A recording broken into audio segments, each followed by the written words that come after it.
Okay, we're going to prep the ALU control deck or the Gamer Pro control deck, whichever you're using. First, put the supplied double-sided tape onto the switch and to the retro shooter console. We're suggesting right about there. You're going to want to position the retro shooter toward the front on the left side. So if we flip this on its face, we're at the left side and this is the front. So let's start with the console. Take off your double-sided tape. We need to position the USB ports to the inside and the HDMI ports and power toward the back side. We're also going to leave it a bit from the edge, and you'll see why. So one thing to double check is the kick plate location on your ALU. Some models have it a little bit further forward than others. So if you have one that is fairly shallow, you're going to want to let your box extend over a little bit more. That's just what you're going to have to do. Ours, it's pretty much flush. I'm just going to extend it just a hair, just to be safe. So USB ports to this side, HDMI to the back. Your pedal cables will be over here. So push down, make sure it's secure. Take your switch, peel the tape, plug in the power to the retro shooter, and then you can see where to locate your switch. Make sure it's not any further back than the console, but try to keep it as far away from the pedal plug as possible. So we're going to do it right about there. Only one more thing, and that is to look at the provided power cable. The long end plugs into the end of the switch. You're going to be sending this back into the ALU. You may want to tape this down. It may stay there fine. We'll see how it goes. The female end, of course, is the power in, which will be from the ALU. Then you have two male connectors. One is, of course, for the ALU, and the other is going to be used to power the IR sensors. And that's it. That's all we can do right here. We'll bring it down to the ALU and finish it off. So there's two more cables supplied in your kit that you're going to want to plug in now, and that's the two flat cables. So you have a flat HDMI and the flat USB. It goes in the USB 2 port. We're going to plug those in and have them ready. Here's the other cables that are normally coming out of the ALU, all ready to go. And we'll attach everything up. We're going to bring the ALU over here and hook up the cables. So the USB, you can connect to the USB port furthest from toward the back. Third port. HDMI obviously only has one port to go into. When those two are connected, then we are going to take the data cable, the USB cable,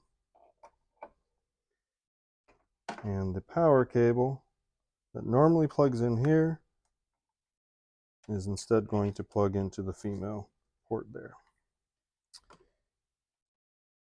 This can now be sent into the back. You can see I'm doing this live. I'm going to want to put this behind those flat cables. So I'm going to just disconnect that for a second and do it like that. So like we said earlier, you may want to tape this down. That might make it easier, but it should all go in there nicely with only a little bit of coaxing.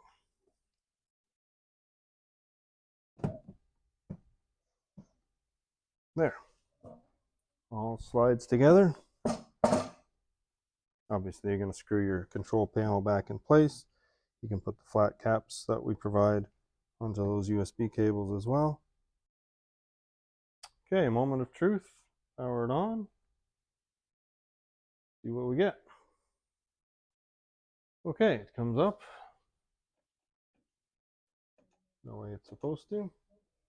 We did not start up the retro shooter. You're going to do that with the separate power switch. And then if we hit the HDMI switch, we will see what we can get.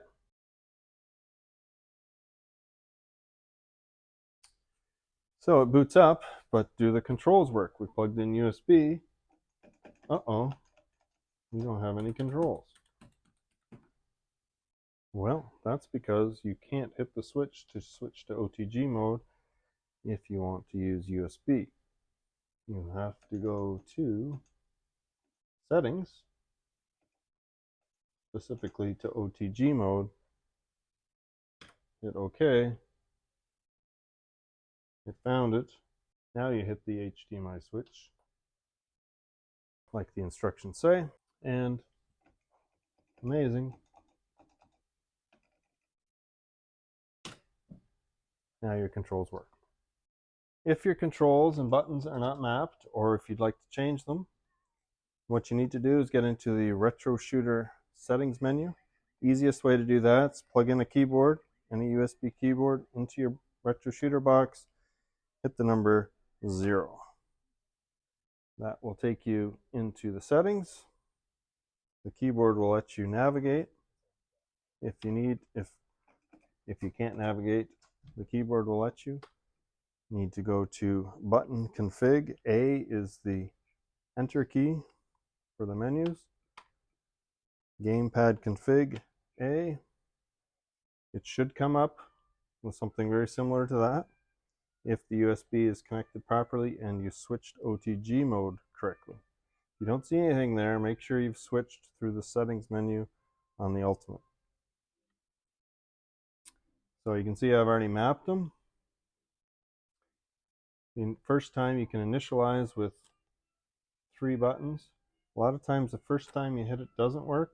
Sometimes it does. So start, you're going to want P1. Pause, usually this AtGames logo key.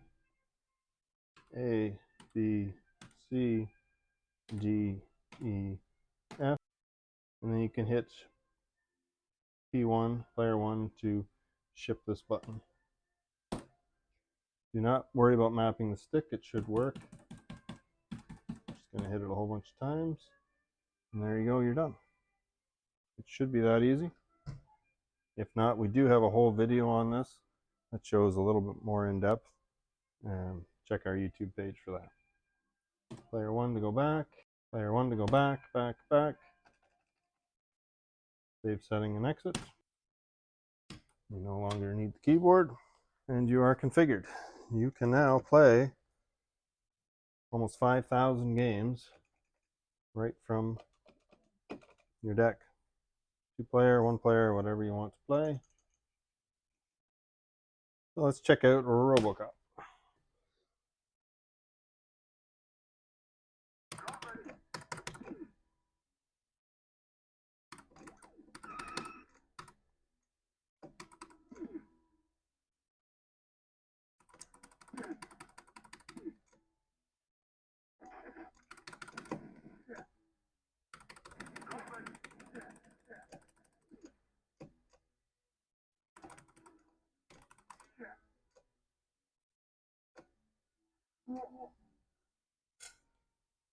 The volume will work on the ALU deck just like it normally does. To exit any game, just like on the Retro Shooter, you hold down Start.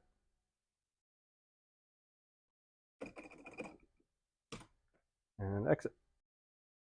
There are tons and tons of games on here. Kind of nice to have them all in one place. Of course, a lot of these are on CoinOps X already, but it's still nice to be able to utilize everything on the Retro Shooter.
That's what we want.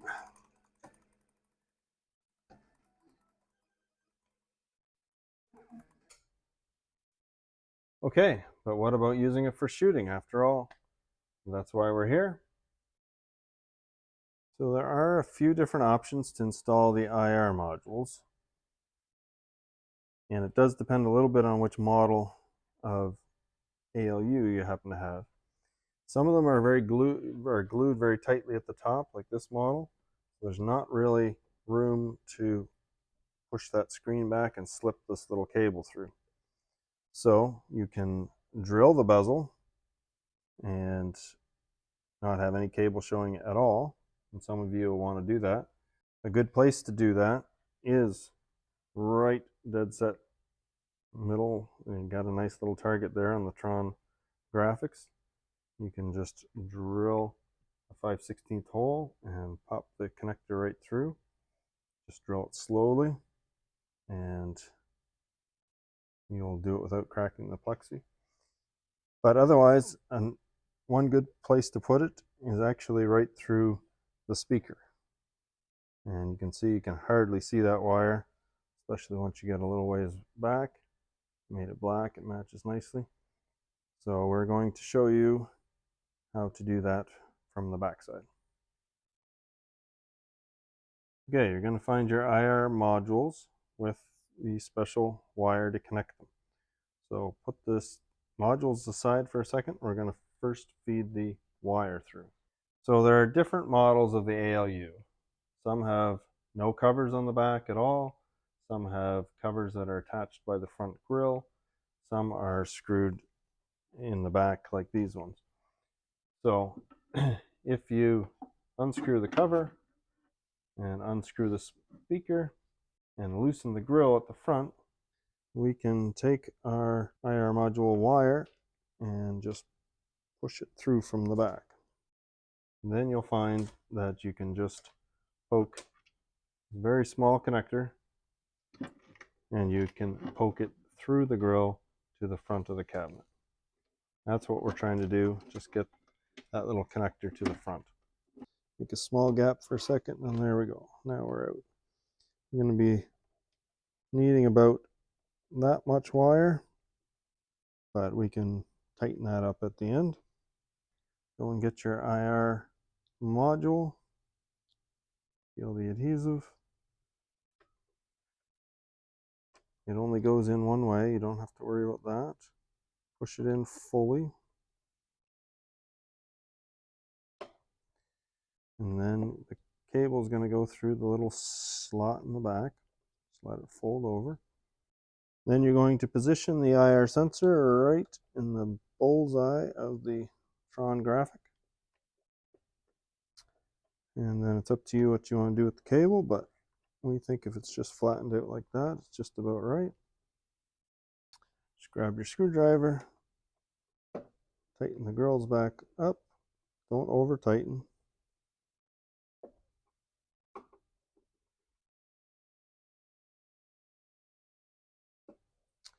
And then proceed in the back side to reinstall the speaker and do the exact same thing for the other side. There are other models of the ALU.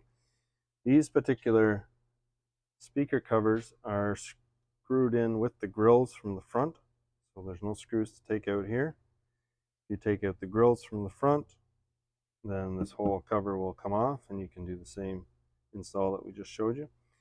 But this one also is not glued in the seam between the top speaker panel and the bezel.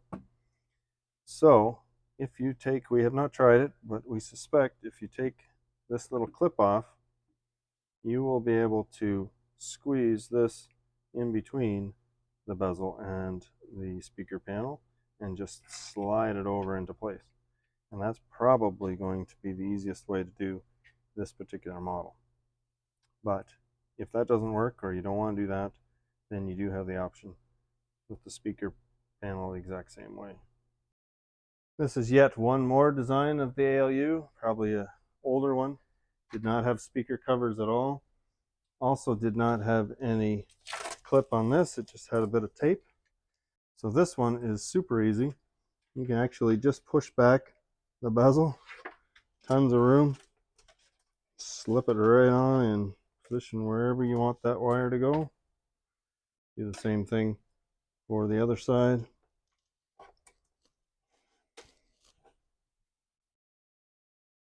And then you have the wires out here. You can position them exactly where you want them to be.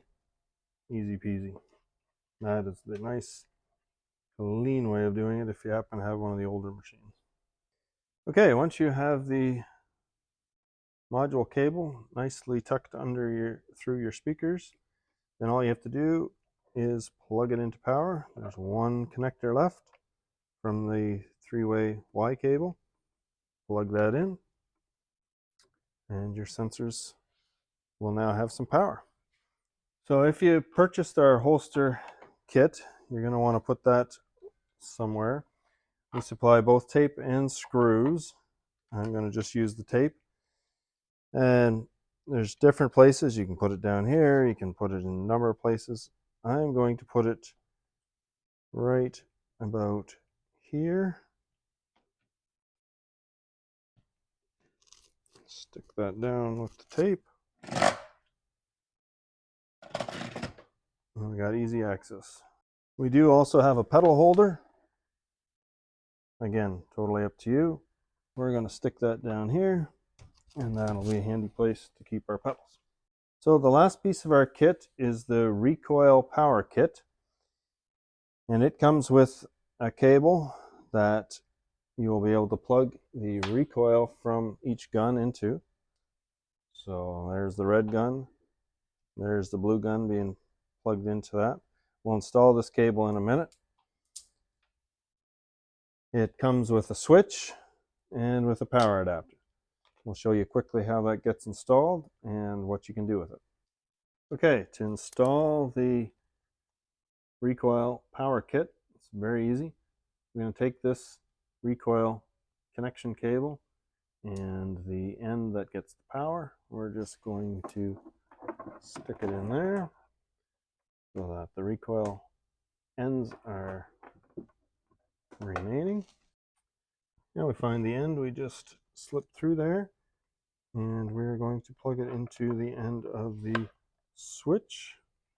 And the switch we are just mounting right on top of the ALU. So plug the end of the cable into the switch. The other end of the switch goes into the power adapter. We are separately powering the recoil. That's why it's called a recoil power kit. There's a number of reasons we're doing that. One is so that we have a switch that we can turn on and off at will.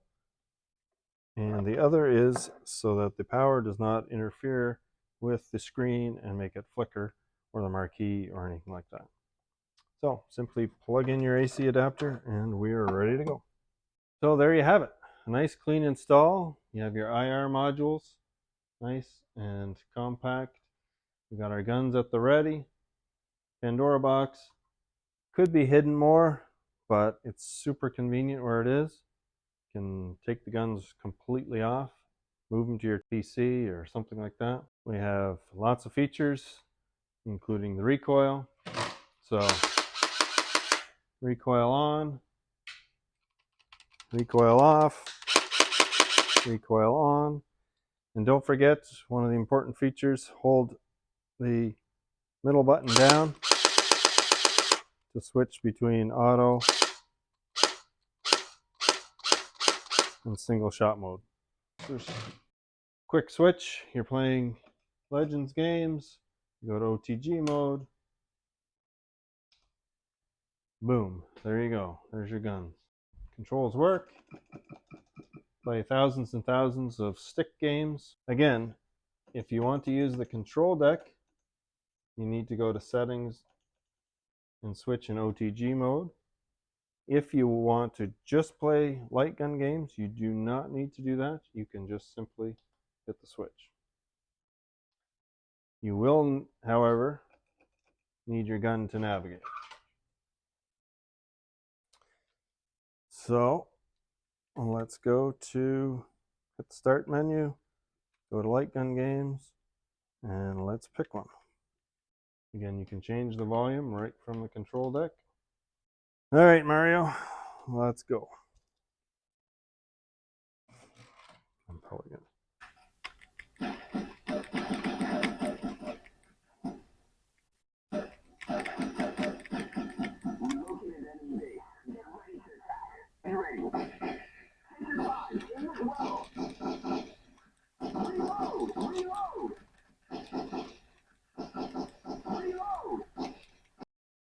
Watch out! Hurry! Reload!